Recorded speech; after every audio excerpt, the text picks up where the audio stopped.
कहने को तो राजधानी पटना को स्मार्ट सिटी का तमगा मिल गया है, लेकिन जब पटना की ज़मीनी हकीकत से वास्ता होता है तो तस्वीर कुछ अलग होती है। आज हम आपको पटना के बेऊर इलाके का हाल दिखाते हैं। उसके बाद आप खुद ही तय कर पाएंगे कि पटना कब स्मार्ट सिटी बन पाएगा। बस बजाती नालियाँ सड़कों पर बहती हैं, तो कच्ची पक्की सड़कों के मिश्रण वाले इस मोहल्ले में जल जमाव की पीड़ा बाशिंदे सालों भर झेलते हैं। आप यकीन नहीं कर पाएंगे कि यह पटना का एक इलाका है जो नगर निगम के अधीन है और यहाँ हजारों लोग इसी नारकीय स्थिति में जीने को विवश हैं। बारिश हो या नहीं, पटना में जब सारे इलाके जल जमाव की पीड़ा से उबर जाते हैं, तब भी यह इलाका इसी तरह जल जमाव और घरों से निकली गंदे पानी के बीच रहता है। बस इलाके को लोग अब वीवीआईपी इलाका मानते हैं, क्योंकि इस इलाके में जज, वकील, डॉक्टर से लेकर अधिकारी तक रहते हैं। पर हालात को देखकर आपको सोचना पड़ेगा कि क्या पटना यही है। इस मोहल्ले में ना तो नाली है, ना ही सड़कें।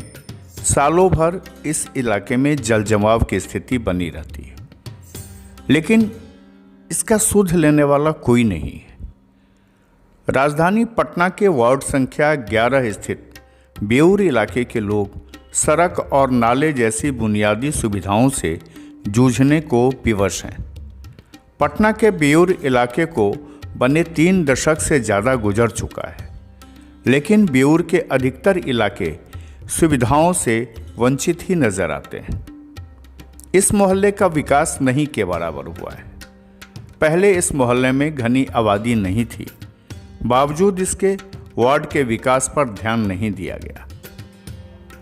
मुख्य सड़क को छोड़ दिया जाए तो कुछ क्षेत्रों तक ही इस वार्ड का विकास हो सका है। इस मोहल्ले से होकर गुजरने वाली सड़क और नाले की स्थिति इस कदर खराब है कि इस राह से होकर जाने वाले लोग कभी कभार यह समझ नहीं पाते हैं कि वो शहरी इलाके में हैं या ग्रामीण इलाके में। कई दफ़ा लोग दुर्घटना का शिकार भी हो जाते हैं। स्थानीय लोग बताते हैं कि लगभग 3 साल पहले इस इलाके में पक्का भूगर्भ नाला और पीसीसी रोड निर्माण के लिए नगर विकास एवं आवास विभाग द्वारा पटना नगर निगम को 3.75 लाख आवंटित किया गया था।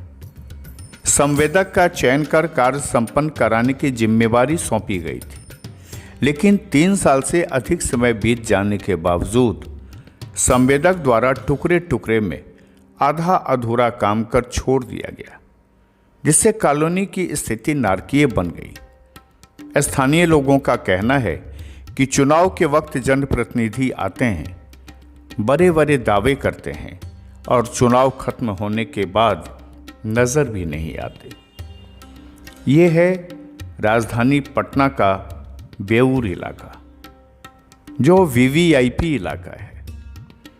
यहाँ सड़कों पर चलने से आपको लगेगा कि आप नालियों के बीच से गुजर रहे हैं, लेकिन लोगों की ये मजबूरी है। लोग इसी तरह इसी इलाके में आना जाना करते हैं।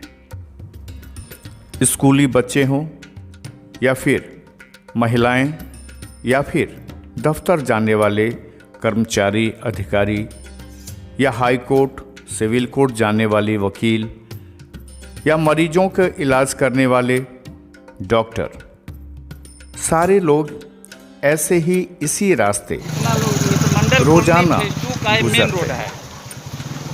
इनकी फरियाद सुनने वाला कोई नहीं। ये लगातार अपनी शिकायत दर्ज कराते हैं, वहाँ तक पानी लगा हुआ है, लेकिन इनकी शिकायतों को अनसुना किया जाता है। लो लेवल है, इसलिए आज भी इस सड़क पर चलना कम हो जाता है, थोड़ा जल जमाव की स्थिति को झेलने जैसा है। लोग मजबूर हैं, किसी तरह इस इलाके में रहते तो हैं, क्योंकि इन्होंने अपना आशियाना इस इलाके में बनाया हुआ है, लेकिन इस इलाके में रहने वालों का दर्द समझने के लिए न तो सरकार तैयार है न ही नगर निगम।